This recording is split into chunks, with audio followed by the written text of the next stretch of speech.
श्री हरिवंश जो महाराज की जय। श्री हित सेवक जो महाराज की जय। समस्त सहचरी वृंद की जय। श्री वृंदावन धाम की जय। श्री यमुना रस रानी की जय। समस्त संत हरि भक्तन की जय। श्री सद्गुरुदेव भगवान की जय। जय जय श्री राधे श्याम। जय जय श्री राधे श्याम। जय जय श्री राधे श्याम। जय श्री हरिवंश। भक्ति भक्त भगवंत गुरु चतुर नाम बपु एक। तिनके पद वंदन किए ना सही विघन अनेक। जनक सुता जग जननी जानकी अतिशय प्रिय करुणा निधान की। जाके जुग पद कमल नवाऊं तासु कृपा निर्मल मति पाऊं। मखेश्वरी प्रियेश्वरी स्वदेश्वरी सुरेश्वरी त्रिवेद भारतीश्वरी प्रमाण शासनेश्वरी रमेश्वरी छमेश्वरी प्रमोद काननेश्वरी ब्रजेश्वरी वृषाधिपे श्री राधिके नमोस्तुते। ब्रजेश्वरी वृषाधिपे श्री राधिके नमोस्तुते। जय श्री राम। प्रथम श्री सेवक पद सिर नाम। प्रथम श्री सेवक पद सिर नाम। करऊ कृपा श्री दामोदर मोह पे श्री हरिवंश चरण रति पाऊं। प्रथम श्री सेवक पद सिर नाम। गुण गंभीर व्यास नंदन जुके तुव प्रसाद सुजस रस गाऊं। नागरिदास के तुम ही सहायक रसिक अनन्य प्रति मन भाऊं। प्रथम श्री सेवक पद सिर नाम। प्रथम श्री सेवक पद सिर नाम।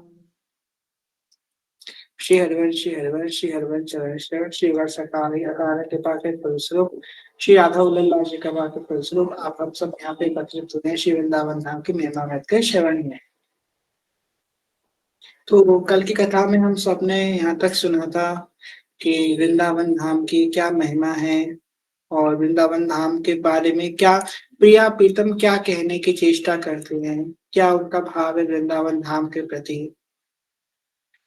वृंदावन धाम में जो है थर्वण श्याम प्रभु अपने सिद्धांत में कहते हैं निकिसी कुंज ढाड़े भई भुजा परस परहंस श्री राधा वल्लभ मुख कमल निरखी नयन हरिवंश। अब यहाँ पे जो रसिकाचार्य है वेद रसिकन की वाणी, ठीक। तो रसिकाचार्य कभी भी कोई बात बिना किसी प्रमाण के नहीं कहते। यहाँ पे ध्रुवदास जी प्रमाण देते हैं एक शास्त्र का, एक शास्त्र जिसका नाम है नारद पुराण। नारद पुराण और नारद पंचतंत्र नाम के दो शास्त्र हैं। इसमें नारद जी राधा रानी की महिमा नारद पंचतंत्र के अंदर ही जो हम लोग राधा कृपा कटाक्ष पढ़ते हैं ना उसी के अंदर आता है। राधा कवच भी उसी के अंदर आता है। और वृंदा नारद पुराण में नारद जी क्या कहते हैं तो ये बात ध्रुवदास जी हम लोगों को बताते हैं। श्रीपति श्रीमुख कमल कहो नारद सो समुझाई वृंदावन सरस सबनिते राख्यो दूरी दुराई। रमाकांत भगवान नारायण ने श्री नारद जी से स्वयं कहा है कि मैंने श्री वृंदावन को छिपा कर रखा है या परम रहस्य में।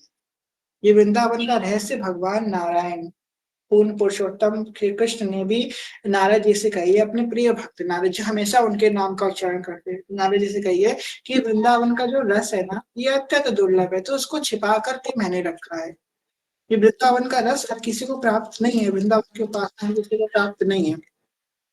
देखिए, भगवान के धाम से प्रेम दो तरीके से हो सकता है। एक तो आपको ऐसे हो सकता है कि आप भगवान से प्रेम करते हैं, ठीक, आप भगवान से प्रेम करते हैं, आपकी रति भगवान में है, पर क्योंकि वो भगवान का धाम है इसलिए आपकी महत्व बुद्धि है। प्रेम नहीं है आपको धाम से, आपकी महत्व बुद्धि है धाम के प्रति, क्योंकि आपका रति भगवान के श्री चरण में। परंतु दूसरे प्रकार का प्रेम होता है कि आपकी रति ही धाम में है, आपकी रति धाम में है, आपकी रति धाम में है, क्योंकि धाम में धामी लीला कर रहे हैं, धाम के अधिष्ठान धामी है, इसलिए आप में उनकी महत्व होती है। तो ये स्थिति बहुत आगे की है। जब धाम में स्थिति आती है, कहते हैं ना, नाम रूप लीला और धाम, चार उपासना के पहलू है। नाम, रूप, लीला और धाम। पहले नाम प्रकाशित होता है भगवान का, फिर उसके बाद रूप, उसके बाद लीला, फिर उसके बाद धाम। सबसे पहले भगवान का नाम मिलता है, राधा नाम, हरिवंश नाम, उसको जप करते हैं तो भगवान का साक्षात्कार होता है। उसके बाद भगवान के नित्य लीला मिलकर दर्शन होते हैं, उसके बाद धाम की प्राप्ति होती है। यही सिद्धांत जो है हरिवंश प्रभु ने भी बोला है। सबसो हित निष्काम मति श्री वृंदावन विश्राम, राधा वल्लभ लाल को हृदय ध्यान मुख नाम। सबसे निष्काम मति लीला और रूप हो गया, और वृंदावन विश्राम, राधा वल्लभ लाल को हृदय ध्यान मुख नाम। उनका रूप की माधुरी, उनकी लीला का दर्शन करना, हृदय में ध्यान करके उनके नाम का जप करना। तो बस हमको ये समझने का यहाँ पे चेष्टा करनी है, बड़ी सहज बात है, कोई घुमा फिरा की बात नहीं। यहाँ पे ध्रुवदास जी ने बताया है कि नारायण, पर जो लक्ष्मीकांत नारायण है, उन्होंने भी जो है नारद जी से क्या कही कि ये जो दुर्लभ रस है वृंदावन धाम का, ये मैंने बड़ा छुपा करके रखा है, इसको मैंने कहीं प्रकाशित नहीं किया है। श्रीमद् भागवतम में भी वृंदावन को बड़ा छुपा करके वर्णन किया गया है। ज्यादा स्पष्टता से वृंदावन की इतनी महिमा तो वर्णन करी गई है, इतना ज्यादा महत्व नहीं वर्णन किया गया, छुपा करके वर्णन किया गया वृंदावन धाम का भी, ब्रज के धाम का। राधा रानी का अधिष्ठात्र जो वृंदावन धाम है उसका वर्णन बहुत छुपा करके आया है। वृंदावन बिहारिणी, वृंदावनेश्वरी का वृंदावन का वर्णन बहुत। और हमारा वृंदावन जो है, आपका हमारा जो वृंदावन है, हमारा वृंदावन तो वो है जो श्री वृंदावन नव नवकुंज श्री हरिवंश प्रेम रस पुंज, जो श्री हरिवंश के प्रेम का पुंज है। श्री हरिवंश कर नृत्य के लिए वो हमारा तो रसिकों का वृंदावन है। हमको तो मतलब ही नहीं, कि हमको वृंदावन इसलिए थोड़ी ना जा रहे कि वृंदावन में ठाकुर जी ने लीलाएं करी, ठाकुर जी ने अपनी बाल लीलाएं करी, कि ठाकुर जी ने पूतना का वध किया, कि भगवान ने गोवर्धन जी उठाया, कि भगवान ने जो है, हम गोवर्धन जी इसलिए थोड़ा जा रहे हैं कि ये वही पर्वत इसको ठाकुर जी ने उठाया था, इसको भगवान ने वरदान दिया था, ना ना ना। हमको भगवान के अष्टक लीला से कोई मतलब ही नहीं है, तो माधुर लीला के अंतर्गत होके जा रहे हैं। हम तो इसलिए जा रहे हैं कि वृंदावन की निकसी कुंज में ठाकुर जी डोलते हुए मिलेंगे, उस रजरानी का सेवन करने के लिए, उस लता पता का सेवन करने के लिए, उस संतों के वाणियों का दर्शन करने के लिए, चरण रस पाने के लिए वृंदावन जा रहे हैं। हमको भगवान की ऐश्वर्य लीला से कोई मतलब ही नहीं है। क्यों? क्योंकि यहाँ पे माधुर्य की प्रधानता इतनी ज्यादा हो गई है कि ऐश्वर्य ढक गया है। ठीक है, तो हम इसलिए वृंदावन के प्रति महत्व बुद्धि नहीं रखते कि शास्त्र उसका वर्णन करते हैं, कि उसमें शास्त्र, यद्यपि शास्त्र खूब वर्णन करते हैं, बहुत पुराणों में, शास्त्रों में इसके प्रमाण मिल जाएंगे आपको वृंदावन धाम के। पर हमको उससे मतलब नहीं है, हमको तो बस ये मतलब है कि ये रज पाने के लिए, ये प्रेम प्रदात्री रज है। ये श्री वृंदावन की रज, प्रेम की याचना करो इससे, तो ये प्रेम से आपको बीज देगी, ये वो वृंदावन की रजवानी है। आगे द्रौपदा जी क्या कहते हैं? अंश कलाओ तरजे, ते सेवत है ताई, ऐसे वृंदावन को मन बच के अब गाई। प्रभु के जितने अंश कला अवतार है, सब श्री वृंदावन धाम का ही इष्ट भाव से सेवन भजन करते हैं। ऐसे अनन्य महामहेंद्र श्री वृंदावन का सर्वोतिभन सेवन करना चाहिए। अब यहाँ पे क्या कहिए, अंश कला अवतार औसत जे, ते सेवत है ताई। यहाँ पे गुरुदास जी क्या कह रहे हैं, अंश कला अवतार। अंश कला का अवतार मतलब भगवान ने जिन जिन महापुरुषों के रूप में अवतरण लिया, भगवान ने जिन जिन महापुरुषों के रूप में अवतरण लिया, उन महापुरुषों ने वृंदावन धाम की महिमा गाई है, वृंदावन धाम का यश गाया है। देख लीजिए। चलिए, वैष्णव आचार्यों की बात नहीं करते हैं, आदि गुरु शंकराचार्य भगवान, शंकराचार्य जी के बारे में तो सब लोग जानते हैं। आदि गुरु शंकराचार्य जी ने वृंदावन धाम की महिमा गाई है। आदि गुरु शंकराचार्य की दुराकृत श्री यमुना अष्टकम जो शंकराचार्य जी ने लिखा है, कभी आप उसका श्रवण कीजिएगा। यमुनाष्टकम में राधा रानी की महिमा भी गाई है, यमुना जी की महिमा भी गाई है, और वृंदावन के इस पुलिन की, वृंदावन इस धाम की महिमा भी गाई है। तुलसीदास जी ने वृंदावन की महिमा गाई है। रामानुजाचार्य जी, निम्बारकाचार्य जी का तो पूरा जीवन, वल्लभाचार्य जी का तो पूरा जीवन ही यहीं पे निकला है, विष्णु स्वामी जी का पूरा जीवन, और चैतन्य महाप्रभु जी का तो जीवन ही इसमें निकला है। तो हरिवंश महाप्रभु का तो हृदय ही वृंदावन धाम, हरिदास जी का, उनकी तो बातें वो तो रसिक ही हैं। और बाकी जितने वैष्णवाचार्य हैं उन्होंने श्री वृंदावन धाम की बड़ी महिमा करी, इसलिए देवदास जी कह रहे हैं कि आप मेरी बात ना मानो, तो आप उन वैष्णवाचार्यों के, क्योंकि जो भक्त होते हैं, भक्तों के आचरण हमको फॉलो करने चाहिए, भक्तों के आचरण हमको बहुत जल्दी अपने जीवन में उतारने चाहिए। तो अगर हम भक्तों के आचरण को भी देखें, अगर रसिकाचार्यों के जो आचार्य है, वैष्णवाचार्यों के जो आचार्य है, उन्होंने वृंदावन धाम की बड़ी महिमा गाई है, उन्हें वृंदावन का विश्राम पाया है, तो हमको उनके आचरण का अनुसरण करके ही वृंदावन का विश्राम पा लेना चाहिए। आगे कह रहे हैं, शिव विधि ऊबन ऊधव सबन ते, यह आशा रहे चेत, गुलमलता है सिर धरे वृंदावन रज नित्य। अब यहाँ पे लीला का विस्तार हो जाएगा, यहाँ पे चर्चा का विस्तार हो जाएगा। अभी इस पद के बाद से चर्चा थोड़ी विस्तृत हो जाएगी। यहाँ पे क्या कह रहे ध्रुवदास जी, शिव विधि उबन सबन के, क्या, यह रासा रहे चित्त, क्या आशा रहे चित्त, शिव विधि उद्धव, सबके मन में क्या आशा है। अब पहले देखते हैं कि ये शिव विधि उद्धव है कौन, ये शिव जी कौन है। आशुतोष शशांक शेखर चंद्र मौलि दिगंबरा, कोटि कोटि प्रणाम शंभो कोटि नमन दिगंबरा, निर्विकार स्वरूप कालेश्वर महाजोगीश्वरा। तो ये कौन है, आदि योगी है भगवान भोले बाबा, सदाशिव है, कर्पूर्ण गौरम करुणावतारम संसार सारम भुजगेंद्रहारम, सदा वसंतम हृदयारविंदे भवम भवानी सहितम नमामि। ये शिव जी है। ये क्या, ये नित्य राम नाम का जप करते रहते हैं, नित्य भगवान के नाम का जप करते हैं, आदि योगी, इनसे बड़ा योगी इस पूरे ब्रह्मांड में क्या एक्सिस्टेंस में कभी हो नहीं, हो सकता है, नहीं हुआ है। और शिव जी तो सदा शिव है। ठीक है, अब उद्धव जी की बात करते हैं। उद्धव जी किसके पुत्र हैं, उद्धव जी बृहस्पति देव के पुत्र है। बृहस्पति से ज्यादा ज्ञानवान संसार में कोई नहीं है। बृहस्पति देव गुरु बृहस्पति जो सबको बुद्धि के अधिष्ठात्र है, उनके पुत्र उद्धव जी है, और बिल्कुल भगवान श्री कृष्ण की तरह दिखते हैं, बिल्कुल भगवान की तरह ज्ञानी, भगवान की तरह गुण है उनके। और ये जो उद्धव जी वृंदावन धाम में आते हैं अपने ज्ञान की प्रतिष्ठा लेकर के, जो लोग कहते हैं ना हम बड़े ज्ञानी हैं, ये भक्ति भक्ति कुछ नहीं होती है, प्रेम साधन कुछ नहीं होता है, ये क्या नाम जप लगा रखा है, नाम जप से कुछ नहीं होगा, भजन कीर्तन से कुछ नहीं होगा, नाच गाने से कुछ नहीं होगा, ये रोने धोने से कुछ नहीं होगा, योग साधन करो तब भगवान की प्राप्ति होगी। आप क्या उद्धव जी से बड़े योगी हो सकते हैं, उद्धव जी से बड़ा ज्ञानी और शिव जी से बड़ा योगी कोई नहीं हो सकता। ये ज्ञान और योग जिस भूमि पे नतमस्तक हुए हैं वो है ये वृंदावन की भूमि, जहाँ पे ज्ञान और वैराग्य दोनों नतमस्तक हुए हैं आकर के। भोले बाबा से बड़ा वैरागी, भोले बाबा से बड़ा जो है योगी इस पूरे ब्रह्मांड में ना कोई हुआ था, नहीं है और नहीं हो सकता है। और उधर से बड़ा भी ज्ञानी ना कोई था, है और हो सकता है।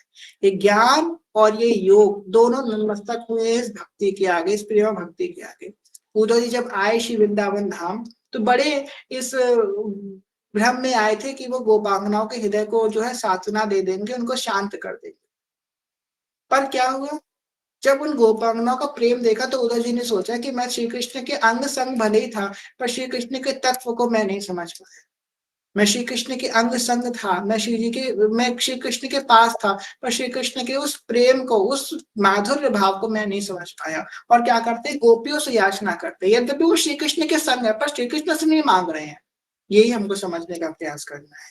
हम भगवान के सामने हैं, पर फिर भी भगवान से भगवान को मांगेंगे तो भगवान नहीं देंगे, पर अगर भक्तों से भगवान को मांगेंगे तो भगवान मिल जाएंगे, क्योंकि उनकी है। भगवान से तो उनको सभी कोई मांग रहा है, भगवान कैसे अपने आप को दे देंगे, पर भगवान के भक्तों से अगर भगवान को मांगेंगे तो उनको भगवान मिल जाएंगे। बुद्धा जी क्या करे, गोपियों से याचना करे। कि क्या कह रहे हैं उद्धव जी, सिर्फ विधि ऊपर सब कि यह रासा रहे चित्त, क्या आशा रहे चित्त रहे, गुल मिलता है सिर धरे वृंदावन रस। यहाँ की गुल लता पता ये हम बन जाए, जब आप चलो गोपांगना तो आपके चरणों की धूली उड़ उड़ के हमारे मस्तक पे पड़े। ये परम ज्ञानी उद्धव जी, अब बताइए इनके ज्ञान के सर्वोच्च अवस्था इनको प्राप्त है, इनको क्या जरूरत है माधुर्य और प्रेम रस की प्राप्ति की। ये उद्धव जी कितने बड़े ज्ञानी हैं, पर वो क्या मांग रहे हैं कि वृंदावन की रज हमारे सर पे लग जाए, जब वृंदावन की रजरानी हमको मिल जाए। शास्त्रों में कहीं पे रज की महिमा नहीं गाई है, शास्त्रों में चंदन की अष्टगंध की भस्म की महिमा लिखी है, पर रज की महिमा कहीं नहीं लिखी है। पर फिर भी जब उनको वो दृष्टि हुई, उन्होंने रज का बात क्यों कही, ये रज की क्यों महिमा है। रज, रज मतलब कि कण, उनके चरणों की धूल, यहाँ से चरण पड़ते हैं वो हमको मिल जाए तो हम उसमें हमको प्रेम मिल जाएगा। ये उद्धव जी ने अपना जो भगवान, यहाँ तक उद्धव जी भगवान को भी छोड़ने को तैयार है। उद्धव जी जो समझाने आए थे गोपांगनाओं को कि आप जो है निर्गुण ब्रह्म की उपासना करो को और श्री कृष्ण को आप भूल जाओ, और कहा उद्धव जी की क्या स्थिति हुई, वो श्री कृष्ण को छोड़ करके वृंदावन में रहने की गुलमलता हो जाने की आशा करने लगे, गुलमलता बन जाने के लिए जो है याचना करने लगे। ये स्थिति है उद्धव जी की, अब आप बताइए क्या बात हुई है उद्धव जी की।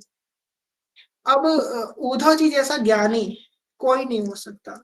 तो हम लोग अगर ये समझे कि ज्ञान से भगवान को सब कुछ पा लेंगे, देखिए क्या होता है ना, भगवान अपार है, भगवान का स्वरूप अपार है, भगवान की जो लीला है, अनेक रूप रूपाए विष्णवे प्रभु विष्णवे, भगवान के अनेक रूप हैं, भगवान के अनेक भाव हैं, और भगवान की लीला अत्यंत अपार है।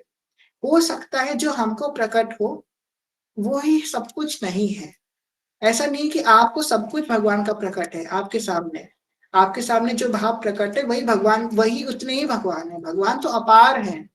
आपके सामने भगवान ने जितना प्रकट किया है बस उतने चेष्टा कर लो पाने की।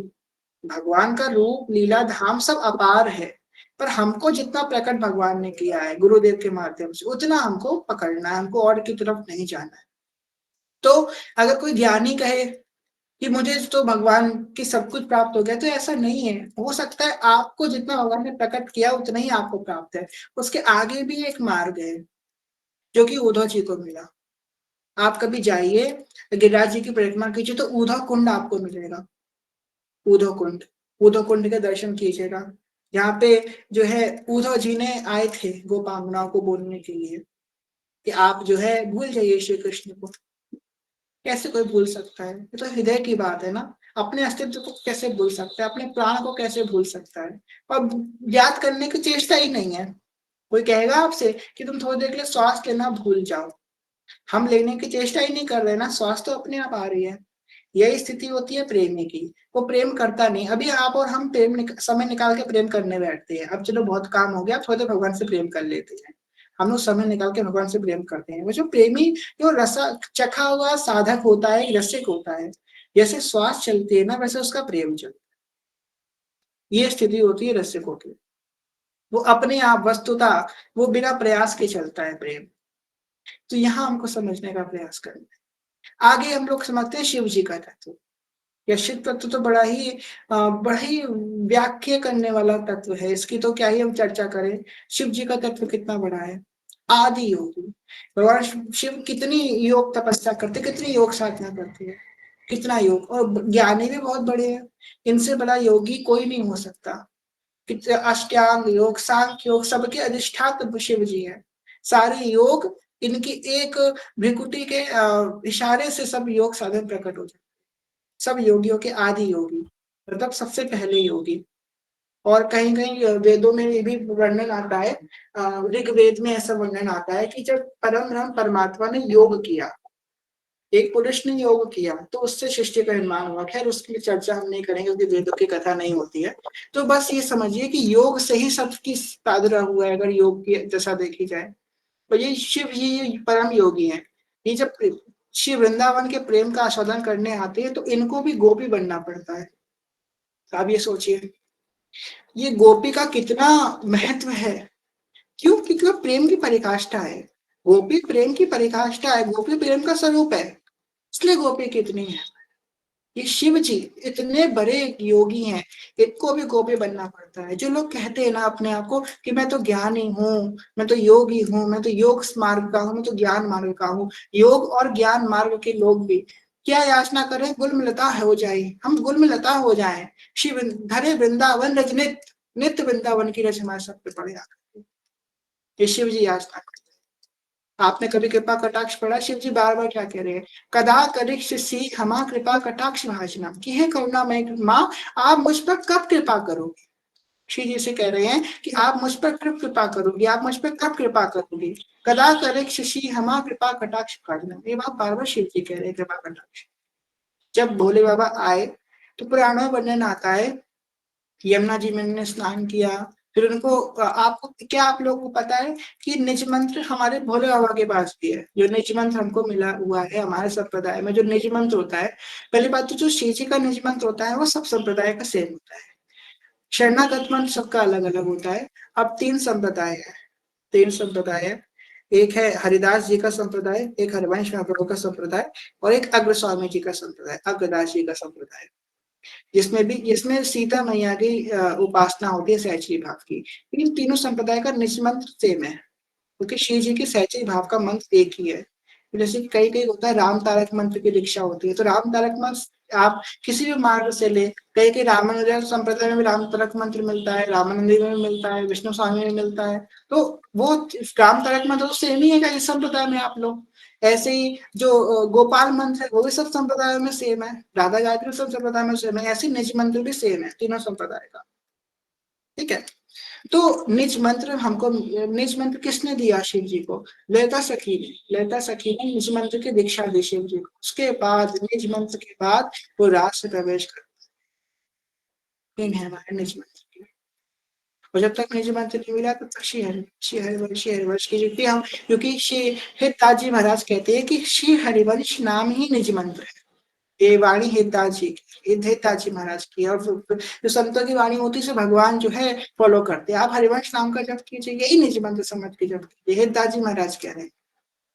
तो आगे की अगर चर्चा में हम लोग देखें तो क्या कह रहे हैं कि परम ज्ञानी और परम योगी क्या चेष्टा कर रहे हैं कि हम वृंदावन के गुण में लता हो जाए, लता पता हो जाए। आप ये सामान्य मत समझिए, जो वृंदावन के वृक्ष हैं, आपको बताया, हमको जीवन में जब से भगवत मार्ग में आए, जब से हम भक्ति में आए, तब से हमको कभी किसी से ईर्ष्या नहीं हुई। पर हम जब वृंदावन गए तो हमको एक चीज से बड़ी ईर्ष्या हुई, बड़ी ईर्ष्या हुई हमको देख करके। क्या? जब हमने देखा ये लताओं पताओं वृक्षों को, हमने कि आप तो यहाँ पर हो रोज वृंदावन के जैसे, हमको आपसे बड़ी ईर्ष्या हो रही है। क्या हम भी कभी ये ऐसे लता पता बन जाएंगे? क्या हम भी कभी ये वृक्ष बन जाएंगे वृंदावन का? हमें आपसे बड़ी ईर्ष्या हो रही है। ईर्ष्या हो तो वृंदावन के वृक्षों से ईर्ष्या होनी चाहिए, ईर्ष्या हो तो वृंदावन के वासियों की ईर्ष्या होनी चाहिए कि हम भी वृंदावन के, आप तो बड़े प्रेम से कर रहे हो वास, हमको भी चेष्टा मिले, हमको भी ये मौका मिले कि हम भी यहाँ की लता पता बन जाए। तो ये जो लता पता वृंदावन की है ना, कि आपको कुछ लग रहा है कि सामान्य वृक्ष है ये नॉर्मल वृक्ष है। आप कभी जब वृंदावन की परिक्रमा कीजिएगा, ठीक है, तो मोरकुटी के पास में एक वृक्ष आता है, बीच रास्ते में आएगा, बीचों बीच रास्ते में आएगा। ठीक, वृक्ष पता है क्यों नहीं काटा गया? जब रोड बनी तो बड़े वृक्ष काटे गए, पर वो वाला वृक्ष क्यों नहीं काटा गया? वृंदावन की परिक्रमा करोगे बीच रास्ते में एक वृक्ष आएगा, वो वृक्ष क्यों नहीं काटा गया? क्योंकि श्री कृष्ण ने सपना दिया जाकर के उसको, जो रोड बना रहा था, कि ये बहुत बड़े योगी हैं, इन्होंने सहस्त्र कोटि कल्पों तक तपस्या करके ये वृक्ष का स्वरूप धारण किया है, इसलिए आप इसको मत काटिए। तो वो वृक्ष को आज भी नहीं काटा गया। आप आज प्रत्यक्ष प्रमाण देख सकते हैं जाकर के वृंदावन में। तो ये लता पता जो वृक्ष है ना, ये आप सामान्य मत समझो कि नॉर्मल ट्री है, ये एक बेल है, नहीं नहीं नहीं नहीं, ये अनंत कल्पों तक, जन्म नहीं कह रहे हैं हम, नए साल कह रहे हैं, नए वर्ष कह रहे हैं, कल्प, कल्प का मतलब समझते हो आप लोग, जो यहाँ पे समझदार होंगे कल्प समझेंगे। सहस्त्रों कल्पों तक तपस्या करने के बाद उनको ये सुख प्राप्त होता है कि वो कुल लता वृक्ष बन जाती है वृंदावन, वृंदावन का वास करते हैं इस भाव से वो, कि जब किशोरी जी निकलेंगी, किशोरी जी का पल्लू फंस जाएगा हमारे वृक्ष में, किशोरी जी अपना हाथ सहलाती हुई लताओं में अपना हाथ को फहराती हुई जाएंगी, तो हमको उनका एहसास होगा, हमको उनका टच मिलेगा। ये जो लता पता, और सबसे विशेष बात जो सेवा कुंज और निधि वन की लता पता है, ये तो बहुत ही विशेष है। ये तो अत्यंत अत्यंत विशेष है, समझ लीजिए। तो सेवा कुंज की लता पता और निधि वन की लता पता, आप जब भी जाएं तो आप इनसे जरूर कुछ ना कुछ मांग के आइएगा। मतलब भगवान की भक्ति मांगेंगे, प्रेम मांगेंगे, इनसे मांग के आइएगा। आप देखिए कितनी जल्दी ये पूरा करेंगे। आपको किसी व्यक्ति विशेष से कुछ मांगने की आवश्यकता ही नहीं है, हमारा धाम में ही सब कुछ बैठा हुआ है। आप सोचोगे कि मुझे कोई बाबा मिल जाए, मुझे कोई ऐसा संत मिल जाए, इससे मैं अपनी मनोकामना, कौन बाबा ढूंढोगे तुम जिसने कल्पों तक तपस्या करी? ऐसा कोई जिंदा मिलेगा तुमको? इन्होंने 50 साल तक तपस्या करके आए हैं, बाबा सबकी मनोकामना पूरी करते हैं। अरे वो बाबा वहां बैठे हैं जो सहस्त्रों कल्पों तक तपस्या करके आए हैं। इतने बड़े बड़े बाबा बैठे हैं वृंदावन धाम में, हमारे बड़े बड़े बाबा बैठे हैं। उन बाबाओं से मांगो। तुम किन बाबाओं से मांग रहे हो? बाबा से मांगना है तो उन बाबाओं से मांगो जो अनंत कोटि तपस्या करके बैठे हैं। वृंदावन धाम की लता पता, ऐसे योगेंद्र मुनिंद्र हैं जो जाने कितने कल्पों वृक्षों कितने समय से तपस्या करके आए। अब आप ये समझने का प्रयास कीजिए। तो बस ये देखिए कि ये वृंदावन की जो लता पता है, ये बनने के लिए उद्धव जी और शिव जी याचना कर रहे हैं। केशोरी तेरे चरणन की रज पाऊं, प्रिया जो तोरे चरणन की रज पाऊं, जारज शिव सन कादिक याचत, सौरज शीस नवाऊं, प्रिया जो तोरे चरणन की रज, क्या रस शिव संकार की आचा, सौ रस शीस। चलिए एक और प्रमाण ले लेते हैं, का चर्चा का विस्तार हो जाएगा। चलते हैं राधा सुरानिधि में। उद्धव जी और शिव जी बोले बाबा। तो चलते हैं राधा सुरानिधि के पहले श्लोक। यस्याह कदापि वसनाञ्चलकेलनोत्थ, धन्याति धन्यपवनेन कृतार्थमानि, योगेन्द्र दुर्गम गतिर्मधुसूदनोऽपि, तस्याः कदापि शुभानुभवो महिम्ने। अब श्री कृष्ण अपने आप को किस बात पे कृतार्थ कृतार्थ मान रहे हैं? आस्था सखी आपका माइक खुला है, कृपया बंद कर लीजिए शेयरवंश। तो अपने आप को श्री कृष्ण किस बात पे कृतार्थ मान रहे हैं? जब राधा रानी चल रही हैं, उनके पल्लू से एक हवा, राधा रानी के उस नीलांबर से एक हवा श्री कृष्ण के श्री अंगों पे जब पड़ जाती है, तब श्री कृष्ण अपने आप को कृत्य कृत्य मान। अब आप ये देखिए कितनी रसमय बात है। आपको बताएं, जब हम आपको बताएं कि हमने जो है नहीं पढ़ा था, हम जब दीक्षा होने वाली थी तो हमने एक गुरु भाई है, दो गुरु भाई थे हमारे, तो हमने एक से पूछा तो उन्होंने बोला राधा सुरानिधि आपको अर्थ सहित नहीं पढ़नी है, और एक ने बोला कि पढ़नी है। तो हमने सोचा अगर हमने पढ़ ली कहीं पर अपराध न लगे, तो हमने पढ़ी नहीं थी अब तो आज्ञा हो गई है गुरुदेव की, पहले ऐसा कुछ बोलते नहीं थे। तो हमने राधा सुरानिधि कभी पढ़ी नहीं थी अर्थ सहित, संस्कृत मूल पाठ किया था पर अर्थ सहित कभी नहीं पढ़ा था। तो आपको बताएं जिस दिन हमारी दीक्षा हुई, जिस दिन हमारी दीक्षा हुई उस दिन से तो फिर अर्थ की आज्ञा हो गई। तो आके करके हमारी सुबह दीक्षा है, घर आके हमने जब राधा दीदी पढ़ी तो पहला श्लोक का जब अर्थ पढ़ा ना, तो हम इसमें इतना डूब गए हमने कि ओ हो, कितना रसमय है ये, कितना रसमय है कि आप ये सोचो जिन्होंने ये रस भरी बात की उनकी स्थिति क्या होगी, आप बस इतना सोच लो। जैसे कि हम लोग कोई बुक पढ़ते हैं, वस्तुतः बुक भी बड़ी पढ़ी है हमने जीवन में, बड़े बड़े राइटर्स की पढ़ी है, तो आप हमने जब बुक पढ़ते हैं तो उसकी लेखनी से, उसके बोलने के तरीके समझ जाते हैं कि इसका व्यक्तित्व कैसा होगा, उस लेखक का उसकी लेखनी से पता लग जाता है। आप ये देखिए जो ये राधा स्वामी जिन्होंने लिखी है, पहला श्लोक जिन्होंने लिखा है हरे चरमेश प्रभु, इतना रसमय है कि सोचिए श्री राधा रानी के पल्लू से निकली हुई हवा को पा करके श्री कृष्ण कृतार्थ मान रहे, ये हमारी चिंतन में भी कभी आ सकता था? इतनी रसमय बात हमारे चिंतन में भी कभी प्रकाशित हो सकती थी? आप लोग खुद सोचिए, नहीं हो सकती थी। अब वो उनका स्वरूप कितना रसमय होगा, उनकी स्थिति क्या होगी। मेरे सबसे पहले दिमाग में यही आया कि हे हरिवंश महाप्रभु की स्थिति क्या होगी जब उन्होंने ये सुधा निधि गाई। सोचिए क्या स्थिति होगी उनकी। उन महापुरुषों का नाम ले मात्र से हम लोगों को बड़ी हम लोग तर जाए, सिर्फ उनका नाम लेने मात्र से। उनकी स्थिति कितने आगे की होगी जिन्होंने इतने रसमय ग्रंथों को लिखा। ये 84 जी हैं, एक एक पद इतना रसमय है, ये सुधानिधि का एक एक श्लोक इतना रसमय है, इन्होंने कैसे इसका वर्णन किया है। अब देखिए, सद्दो वशीकर्ण चूर मनंत शक्तिम तम राधिका चरण रेणु मोहस्पनामी। एक जगह तो सुरानिधि में आता है कि जब श्री कृष्ण जो मूर्छित हो जाती है तो संजीवनी बूटी की तरह श्री राधा रानी उनकी जो है उनको सचेत करती है, संजीवनी है राधा रानी उनकी। अब देखिए ये राधा तत्व कितना सुंदर वर्णन किया है हिताचार्यों ने और आचार्यों ने, रसिकाचार्यों ने, वैष्णवाचार्यों। तो हमको बस ये करना है, ये वृंदावन बहुत दुर्लभ है, बहुत दुर्लभ है।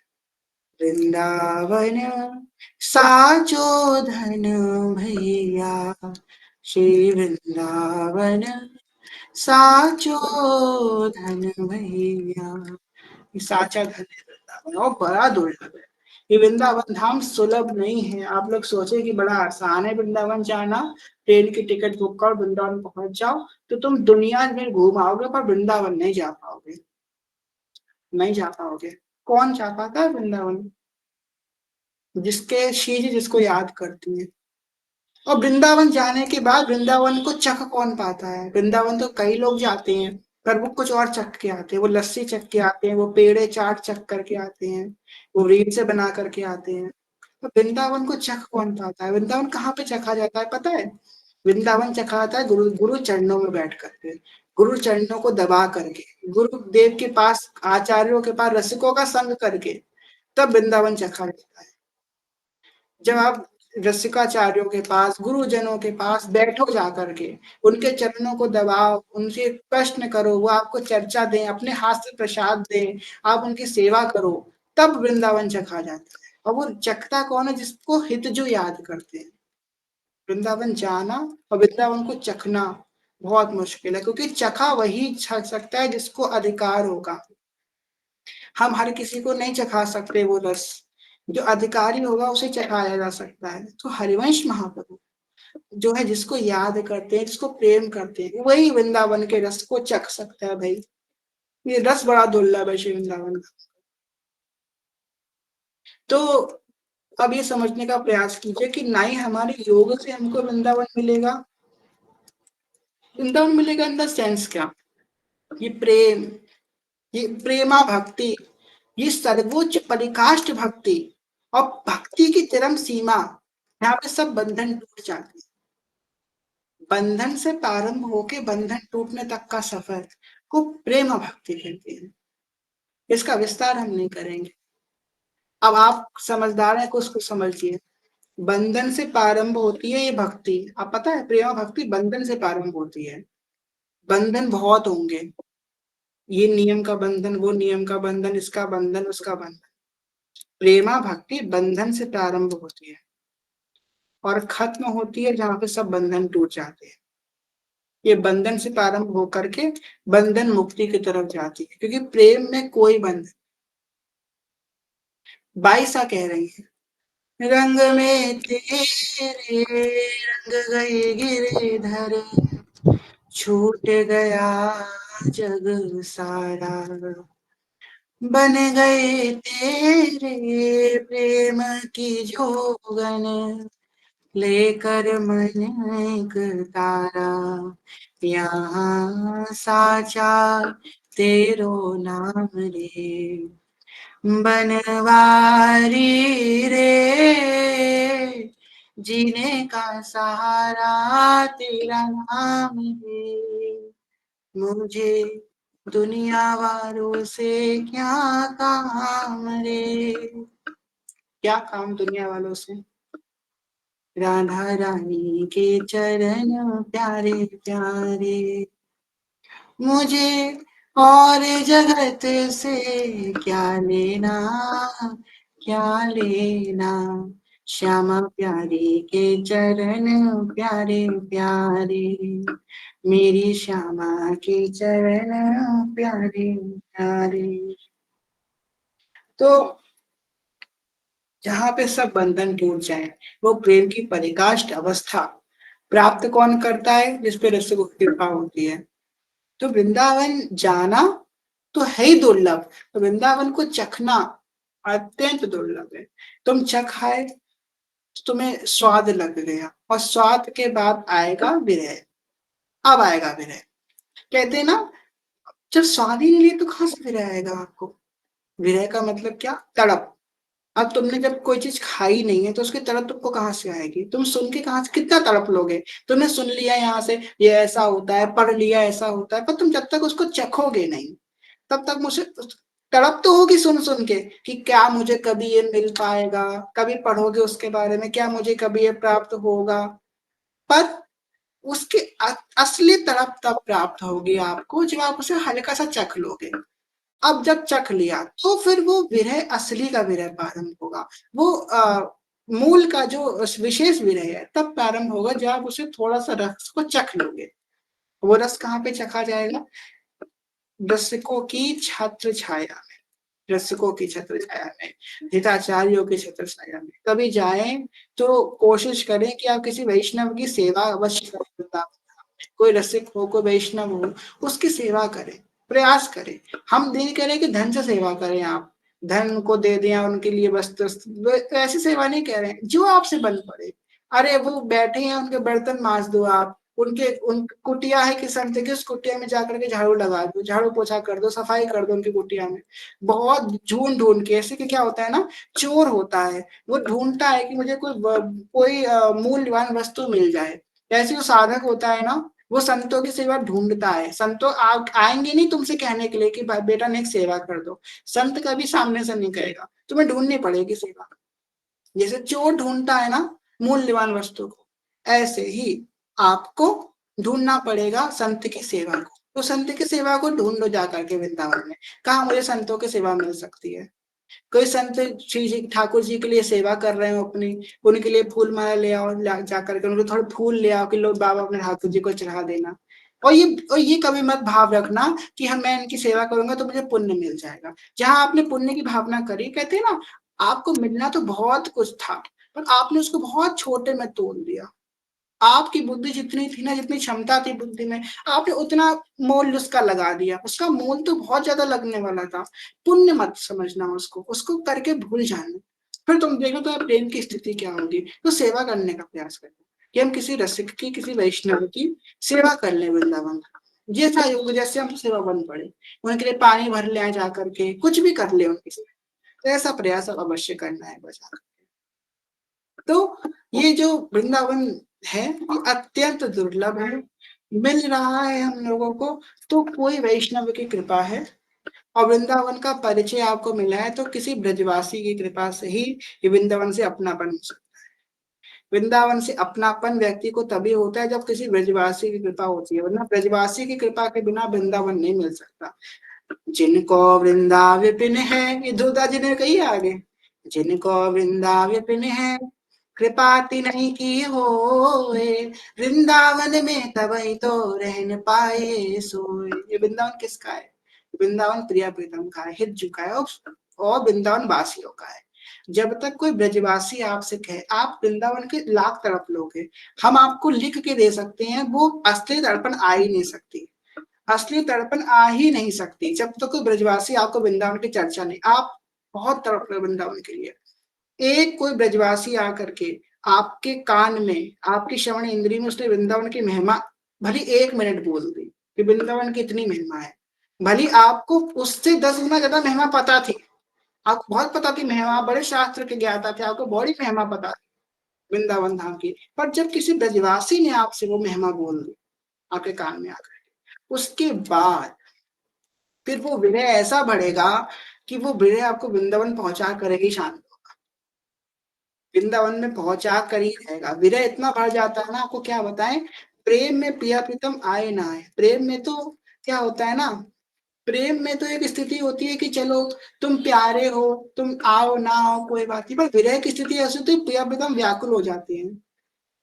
प्रेम ने तो पुकारा, प्रेम से पुकारा तो गिरधर गोपाल बड़े देर से आए, पर जब सेवक जी ने विरह से पुकारा ना तो हरिवंश महाप्रभु को निशि जी की निज सेवा छोड़ के आना पड़ा।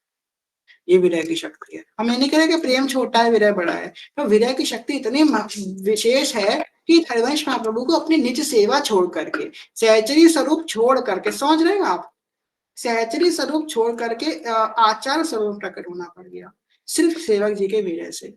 ये विरह तब आएगा जब कोई ब्रजवासी आपके कान में 1 मिनट भी वृंदावन की महिमा गा दे।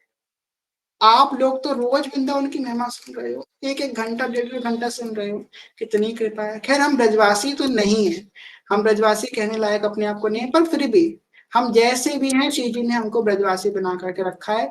हम ये नहीं कहेंगे कि हम श्रेष्ठ ब्रजवासी हैं, हम ये नहीं कहेंगे हम बड़े अच्छे ब्रजवासी हैं, पर है तो हम ब्रजवासी। ये बात तो हम क्या अपने आप को कभी ये नहीं कहेंगे कि मैं श्री जी का नहीं, मैं नीच हूँ, मैं अधम हूँ, पर हूँ तो मैं श्री जी का।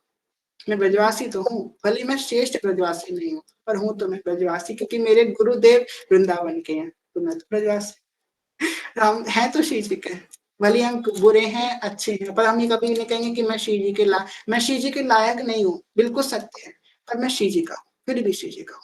लायक उनके बिल्कुल नहीं हूँ, पर फिर भी मैं श्री जी का हूँ। मैं वृंदावन के लायक नहीं हूँ, वृंदावन के वासी होने के लायक नहीं हूँ, पर हूँ मैं वृंदावन का वासी। कितनी कृपा है आप सब पे, जो आप लोग 1.5 घंटा कथा सुन रहे हो, तो कैसे वृंदावन का हृदय प्रकाशित नहीं होगा। इस कथा के प्रभाव से, इस कथा का फल ही यही है। और आपको पता है ना, आपने सुना होगा कि आपकी कोई मनोकामना हो, आपकी कोई मनोकामना, बात बड़ी ध्यान सुनिएगा, लोग सावधान हो जाइए, बहुत विशेष बात बताने वाले हैं आप लोगों को। कोई कहेगा कि आपकी मनोकामना हो तो नाम जप करो, मनोकामना पूरी हो जाएगी, मंत्र का जप करो, मनोकामना पूरी हो जाएगी, तुम पाठ करो, तुम अनुष्ठान करो, ये करो, मनोकामना पूरी हो जाएगी। और क्या कभी किसी ने ये सुना है तुम कथा सुनो मनोकामना पूरी हो जाएगी? लोग क्या कहते हैं कि तुम मन शांत हो जाएगा कथा सुनो, अच्छा लगेगा कथा सुनो, पर ये कोई नहीं कहता कथा सुनोगे तो मनोकामना पूरी हो जाएगी, क्योंकि कथा का ये फल है ही नहीं। कथा आपकी मनोकामना पूरी नहीं करेगी, यद्यपि वो करने में पूर्ण सामर्थ्यशाली है, पर कथा कभी आपकी मन, कथा करके क्या होती है, एक साधक भगवत मार्ग में, भगवान के मार्ग में, साधन मार्ग में चल रहा होता है। कथा क्या करती है, थोड़े समय के लिए, अभी आप पैदल चल रहे थे, थोड़े समय के लिए आप ऑटो में बैठ गए 1 घंटे के लिए, अब आपका 1 घंटे का सफर ऑटो में बैठ करके पूरा हो गया। ये होती है कथा की महिमा, बड़े सिंपल शब्दों में आपको बता दिया। अभी तक तो आप पैदल चल रहे थे, थोड़ी देर के लिए, जब तक आपके कानों में, क्योंकि भगवान कान के माध्यम से हमारे हृदय में प्रवेश करते हैं। जब महिमा सुनी भगवान की, संतों के भाव सुने, रसिकों की वाणी सुनी, तो वाणी से क्या होगा, प्रेम में जो बीज पड़ा था ना हृदय में, बीज तो साफ सबके, हरिवंश नाम वाला नाम का बीज, वो स्फुर होना चालू हो गया। थोड़े समय के लिए आपका रास्ता जो है ना कट गया, और आगे बढ़ गया आपका रास्ता, पता नहीं चला कब आपका रास्ता आगे बढ़ गया, कब आपकी स्थिति आगे बढ़ गई। इसलिए हमें संतों का संग और कथा का श्रवण अवश्य करना चाहिए, कि स्थिति अपने आप आगे बढ़ेगी, नए नए भाव स्फुरण होंगे, नई नई लीला प्रकाशित होंगी। यह है कथा का महिमा। कथा की महिमा है जो भगवान तक पहुंचाने में, कथा जो है जो भगवान की प्राप्ति कराने, इसलिए कथा की यही, कथा का फल ही यही है, कथा सुनने का फल ही यही है कि आपको भगवान मिल जाए। कथा सुनने का फल ये है कि भगवान से प्राप्त प्रेम हो जाए, भगवान के प्रति विनय हो जाए, यही कथा का फल है। वृंदावन की कथा सुन रहे हैं हम सब, वृंदावन की कथा सुनने से क्या प्राप्त होगा, जिनको वृंदावन है कृपा तिन्हीं की होए, वृंदावन में तब ही तो रहन पाए सोए। रहन पाएंगे हम सब वृंदावन में, एक दिन वृंदावन का विश्राम पाएंगे, जब उनकी कृपा होगी। किनकी कृपा होगी, मेरे साहिब की कृपा होगी, हमारे साहिब की, हमारे आचार्य की कृपा होगी। वो क्या बताएं उनके बारे में, खैर वो तो कृपा जब करते हैं, कैसी कृपा करते हैं, सब साक्षी है उनकी कृपा के, अत्यंत भर भर के कृपा करते हैं। राधा रानी की कृपा बहुत बड़ी है, हम मानते हैं, पर मेरे साहिब की कृपा, उसकी क्या वर्णन करें। साहिब की कृपा एक तो एक अलग ही कृपा है, फिर हरिवंश महाप्रभु की कृपा, वो हमारे साहिब ऐसी कृपा करते हैं ना कि उनका कोई वर्णन नहीं कर सकता। वर्णन अवर्णनीय है। श्री जी की कृपा का वर्णन तो कोई कर ही नहीं सकता। पर मेरे साहिब की कृपा का वर्णन तो श्री जी ऐसी कृपा करते हैं। ऐसे ऐसे को उद्धार देते हैं जिन्होंने ललित नेह नाता निभाया, उन्हीं व्यास नंदन की जय बोलते। आप लोग कभी हितजू से प्रेम करो, हितजू से थोड़ा प्रेम किया करो। प्रिया प्रीतम आपके लक्ष्य हैं, हम मानते हैं, पर हितजू से प्रेम किया करो। पता है, आपको पता है, आपके सामर्थ्य नहीं था कि आप राधा नाम एक बार ले सको अपने मुख से। राधा नाम कोई ले ही नहीं सकता अपने मुख से, बिल्कुल नहीं ले सकता। और इस संप्रदाय में आना तो बहुत बड़ी कृपा है।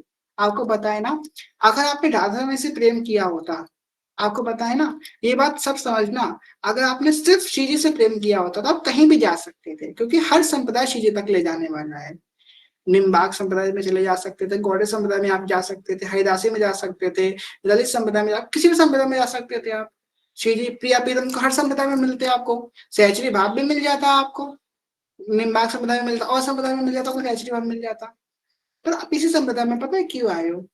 क्यों आए आप इस संप्रदाय में? क्योंकि आपको हित जो की कृपा थी आपके ऊपर।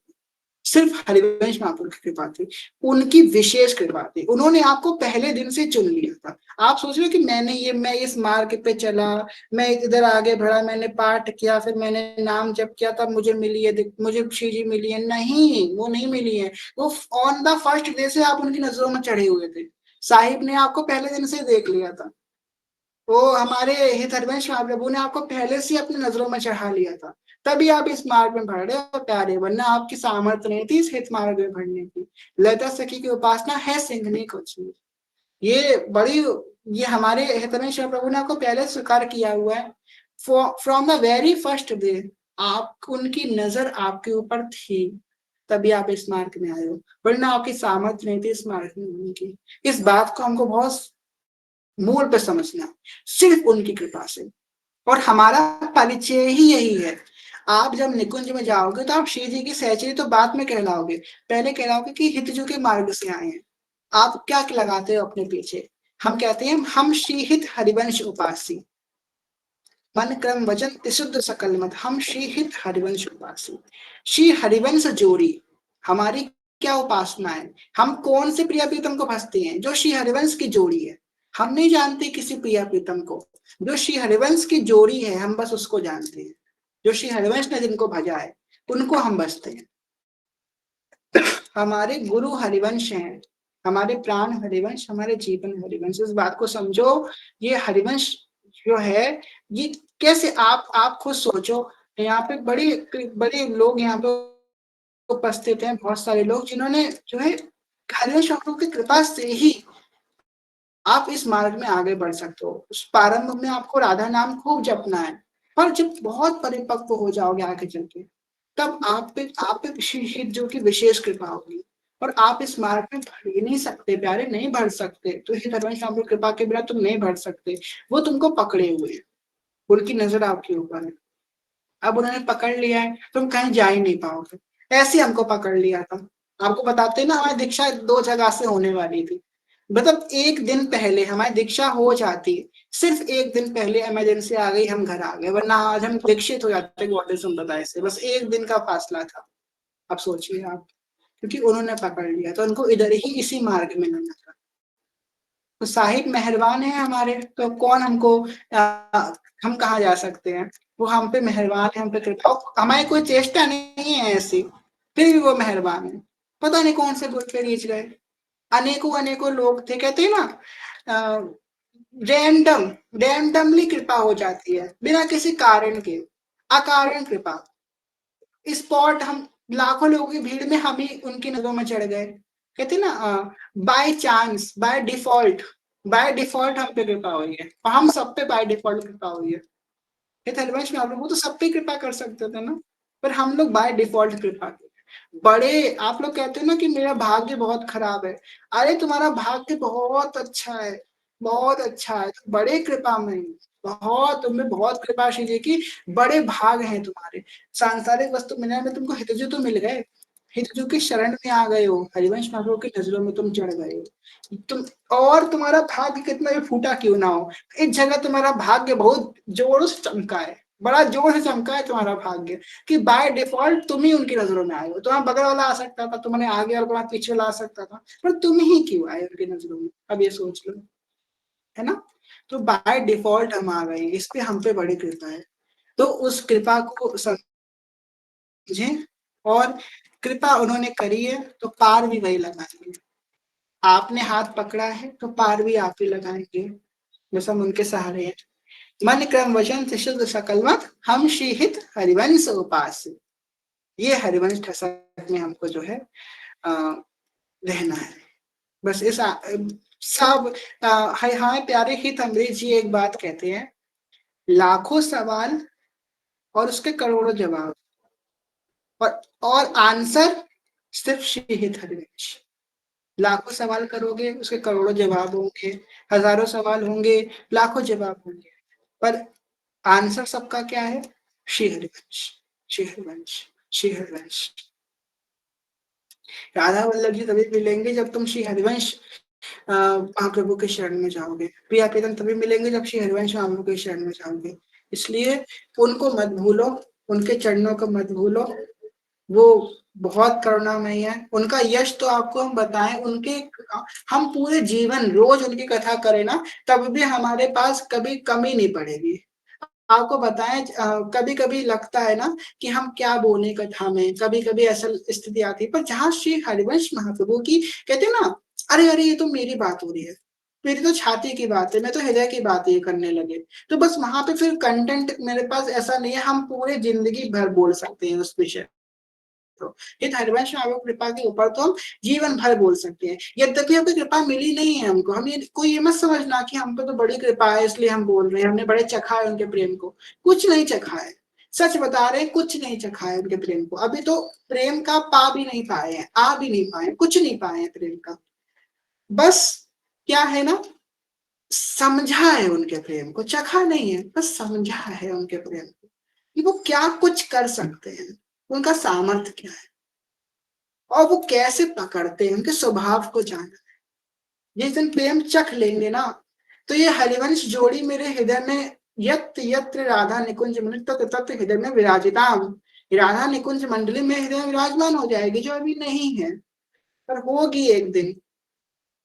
क्योंकि जिन्होंने हमें प्यार करना सिखाया, उन्हीं व्यास नंदन की जय बोलते हैं। और हमारे संप्रदाय में कल बहुत सुंदर आप लोगों को एक दृश्य बताने जा रहे हैं, कल है गुरु पूर्णिमा। हमारे संप्रदाय में, अब अलग अलग संप्रदाय में अलग अलग तरीके से गुरु पूर्णिमा मनाई जाती है। जो गौड़िया संप्रदाय है उसमें 5 पंचक की पूजा होती है, पंच तत्व की पूजा होती है। निम्बाक संप्रदाय में चारुशिला, वो चंद्रकला सखी जी की पूजा होती है। रामानुज संप्रदाय में अलग होती है। हर संप्रदाय में अलग अलग तरीके से पूजा करी जाती है, व्यास पूजा की। और जो दीक्षित है उनके लिए विशेष ये बात है, उसका ध्यान रखिएगा। या फिर जिनकी नाम दीक्षा भी हो चुकी है वो भी ध्यान रखिएगा कि हमारे यहाँ जब गुरु पूजन होता है तो गुरु में हित हरिवंश महाप्रभु का भाव किया जाता है, कि ये गुरु नहीं बैठे हैं, ये कोई विशिष्ट पर्सन नहीं, साक्षात हरिवंश महाप्रभु मेरे सामने बैठे हैं। क्योंकि जो हमारे गुरु है ना, वो हरिवंश महाप्रभु के तरफ से हमको दीक्षा देते हैं। जैसे कि गौड़िया संप्रदाय में दीक्षा होती है तो वो बोलते हैं कि हम चैतन्य महाप्रभु की ओर से आपको दीक्षा देते हैं, उनकी उनकी तरफ से हम आपको अनुयायी उनके होकर के दीक्षा देते हैं। ऐसे जब हमारे गुरुदेव दीक्षा देते हैं तो वो हरिवंश महाप्रभु की तरफ से हमको दीक्षा देते हैं, तो ये वो श्री हरिवंश ही है। ठीक, तो आपको क्या करना है, आपको जो है गुरुदेव का चित्रपट हो आपके घर में, नहीं है तो बड़ी गलत बात है, कल के कल बनवाइए गुरुदेव का चित्रपट और लाइए, उनको जो है एक आसन बिछाइए। हमारे यहाँ जो है जो रसिक परंपरा के हैं उनका पीला कपड़ा बिछाया जाता है चौकी में। जब भी हम लोग वाणी पाठ करते हैं तब भी पीला कपड़ा, पूजा पाठ में पीला कपड़ा बिछाया जाता है। और जो गोस्वामी परंपरा के जो जो मंदिर से दीक्षित है, मंदिर में लाल कपड़ा बिछाया जाता है। तो मंदिर से दीक्षित हो तो मंदिर तो चौकी पे लाल कपड़ा बिछाना, और रसिक परंपरा से दीक्षित हो तो पीला कपड़ा बिछाना चौकी पे। उसके बाद अपने गुरुदेव को जो है उससे स्थापित करना, शुद्ध करके यमुना जी का जल का प्रक्षालन करके, ब्रज का प्रक्षालन करके, गुरुदेव भगवान को उससे स्थापित करके, और जो है दीपक जला करके उनका जो है सबसे पहले उनके चरणों को धोया जाएगा। अब चरणों को कैसे धोया जाएगा? चित्रपट में तो आपको एक बहुत सिंपल तरीका बताते हैं। दूर से एक कटोरी नीचे रख लीजिए और धार बना करके ग्लास से उनके चरणों के सामने से ऐसे जल निकालिए, ऐसे उनके चरणों से, कि आप उनके चरणों को धो रहे हैं, ऐसे भाव से उनके चरणों को धोइए। उस जल को आप जो है, जो दीक्षित नहीं है वो भी कर सकते हैं, हर कोई कर सकता है। तो उसके बाद आप उस भाव से जो उनके चरणों को धोइए, उसको जल को पी लीजिए तत्काल। फिर उनके जो है चरणों का पूजन कीजिए, डोली चावल लगा करके, फिर उनके मस्तक पे लगाइए चंदन वही रोली मत लगाना चरणों में लगाए, दूसरी रोली लगाना। उसके बाद रोली चावल लगा करके मस्तक पे चंदन लगा करके और सुगंधित पुष्प चढ़ाइए, उनको माला पहनाइए, फूल चढ़ाइए, उनको वस्त्र पहनाइए, वस्त्र चुन्नी उड़ा सकते हैं आप। और जो है पीले रंग का ही कोशिश करना गुरुदेव, क्योंकि अगर आप रसिक परंपरा से तो पीले रंग का उड़ाइएगा। उसके बाद जो है आप फूल, मिठाई और जो भी इनको भोग लगाना चाहे वो लगा सकते हैं, आरती कर सकते हैं। उसके बाद गुरु अष्टकम, गुरु भद्रा जो है ना, नमो नमो गुरु कृपा निधान, इसका गाना अवश्य कीजिएगा। और उनके सामने बैठ करके आपका जो गुरु मंत्र है उसकी माला कीजिएगा। गुरु मंत्र नहीं मिलाए तो राधा वल्लभ श्री हरिवंश या श्री हरिवंश चरण शरण की माला कीजिएगा। उसके बाद जो भी चेष्टा करेंगे गुरुदेव के लिए करेंगे। इस तरीके सिंपल तरीके से आप व्यास पूजा गुरुदेव की कर सकते हैं। और जो है अगर आपके पास हरिवंश महाप्रभु की छवि हो तो उनको भी बैठा लीजिएगा बगल में। तो आप इस तरीके से गुरु पूजन प्रेम से कर सकते हैं। और ये भाव करके हमको जो है गुरु पूजन करना है कि जो है हम जो है साक्षात हित हरिवंश महाप्रभु मेरे सामने विराजमान है, और कोई नहीं, साक्षात हित सजनी जो विराजमान उनका हम गुरु पूजन करते हैं। आचार्य स्वरूप में वही स्थित है। और कुछ श्लोक हैं जैसे कि प्रेमानंदोत्पुलकितकात्व विद्युत धारा धर समकांति राधे कृष्ण मनसिद्धानम वंदे हम श्री हरिवंशम, इसका गान कीजिएगा। राधे वैष्णव संप्रदाय करता आचार्य राधा मंदिर सतगुरु से इसका पाठ कीजिएगा। फिर मंगल गान का पाठ कीजिएगा। ठीक है, तो और ये जरूर गाइएगा, जिन्होंने हमें प्यार करना सिखाया उन्हीं गुरुवर की जय बोलते हैं, उन्हीं हरिवंश महाप्रभु की जय बोलते हैं। तो ये गाइएगा जरूर, ये जरूर गाइएगा। ठीक है, तो इस तरीके से आप गा सकते हैं, इस तरीके से गुरु पूजन हो सकता है। जो लोग कह रहे हैं फिर से बताना, तो भाई आप अभी रिकॉर्डेड कथा होगी, आप सुन लीजिएगा, उसमें रिकॉर्डिंग में आ जाएगा ये सभी पिछले पापों के लिए भी सत्कर्म। जी बिल्कुल, गुरुदेव तो कल मेहरबान होते हैं, और कल के दिन तो गुरुदेव का ऐसा दिन होता है ना, गुरु पूर्णिमा के दिन एक बात कही जाती है हमारे उत्तर भारत में, कि गुरु पूर्णिमा वाले दिन गुरु अपने शिष्य को किसी बात के लिए मना नहीं कर सकते हैं। ये गुरु पूर्णिमा पे एडवांटेज होता है, एक गोल्डन अपॉर्चुनिटी होती है। गुरु अपने शिष्य को किसी बात के लिए मना नहीं कर सकते कल के दिन। तो कल ऐसा दिन है ना, आप जो मांगोगे गुरुदेव को देना पड़ेगा, वो मना नहीं कर सकते आपसे। तो कल ऐसा अपॉर्चुनिटी है, आपके गुरुदेव आपको मना नहीं कर सकते। तो कल अपना जी भर के बकेट लिस्ट उनके सामने कर दो कि ये हमको करना है। गुरुदेव पर इतना ज्यादा मत रख देना कि गुरुदेव कहें फिर हमको पकड़ के गुरुदेव मारेंगे कि तुमने ये ऑफर सबको चिल्ला चिल्ला के सबको ऑफर बता दिया है। चलिए कथा को विश्राम करते हैं, देर हो गई है। जय जय श्री नवनिर्मित निकुंज विलासी श्री राधा वल्लभ लाल की जय। महाप्रभु श्री दरबंचंद्र जी महाराज की जय। श्री सेवक जी महाराज की जय। समस्त सहचरी वृंद की जय। श्री वृंदावन धाम की जय। श्री यमुना रसरानी की जय। समस्त संत हरि भक्तन की जय। श्री सदगुरुदेव भगवान की जय। श्री दादा गुरुदेव भगवान की जय। जय जय श्री राधे श्याम, जय जय श्री राधे श्याम, जय जय श्री राधे श्याम, जय जय श्री हरिवंश। जय शीतला। आप सबसे प्रेम में ज्ञान है भक्ति में बहुत छोटे हैं, खान चरण जनों का भूल चुके क्षमा करेगा सभी के प्रणाम। मांझे कल्पतरुभ्यश्च कृपा सिन्धुभ्यः एव च पतितानां पावनेभ्यो वैष्णवेभ्यो नमो नमः। जय शीतला दिवंश। आप सभी को गुरु पूर्णिमा की अनंत अनंत हित में मंगल शुभकामनाएं। गुरुदेव आप पे खूब कृपा करें। जिनकी दीक्षा हो गई है उनको गुरुदेव का संग प्राप्त हो, जिनकी नहीं हुई है उनको जल्दी दीक्षा प्राप्त हो। तो गुरुदेव के परिकर के रूप में आप सबको बधाई देते हैं। गुरुदेव के संग पाया है, थोड़ा सा ही पाया है, 1-2 मिनट का ही पाया है, पर पाया है ना, उसी नाते से आप सबको बधाई देते हैं। कि आप सबकी दीक्षा हो गुरुदेव भगवान से, आप सबको गुरुदेव की प्राप्ति। जय श्री हरिवंश, सतगुरुदेव भगवान की जय। कल की कथा बहुत विशेष होगी, कल गुरु तत्व की चर्चा होगी, गुरु का तत्व क्या होता है। कल की कथा में आप सब अवश्य पधारिए। मेरे ख्याल से